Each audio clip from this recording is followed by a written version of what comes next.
எனக்கே ராஜாவா நான் வாழுறேன் அப்படின்னு தாய் வழி சமூகமா தான் இருந்தது. வாரிசுக்காகவும் குடும்ப அமைப்புக்காகவும் மட்டும்தான் பெண்கள். ஆணும் பெண்ணும் ஒரே மாதிரி வேலை செஞ்சால் எங்களுக்கு மட்டும் ஏன் சம்பளம் கம்மியா இருக்குன்னு 1820 வெளிநாட்டுல பெண்கள் போராட ஆரம்பிச்சாங்க. அந்த போராட்டம் இப்ப வரைக்குமே மன போராட்டம், வீட்டு போராட்டமா போய்கிட்டே இருக்குன்னு தான் நினைக்கிறேன். 24/7 365 டேஸும் பெண்கள் வீட்டுக்காகவும் பெத்த புள்ளை கொட்டிக்காகவும் ஓட்டமா ஓடிட்டு இருக்காங்க. ஆண்கள் ஓடலன்னு சொல்ல, பெண்களை இன்னும் கொஞ்சம் புரிஞ்சுக்கங்கன்னு சொல்ல வர.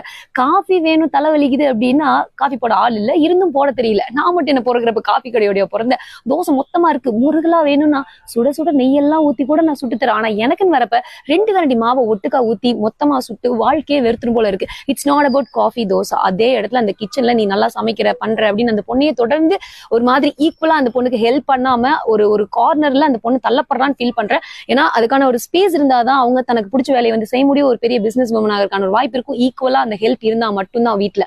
அப்படியே வீட்டுல வந்து நீங்க சக மனுஷனோ மனுஷிக்கோ வந்து நீங்க ஒருத்தங்க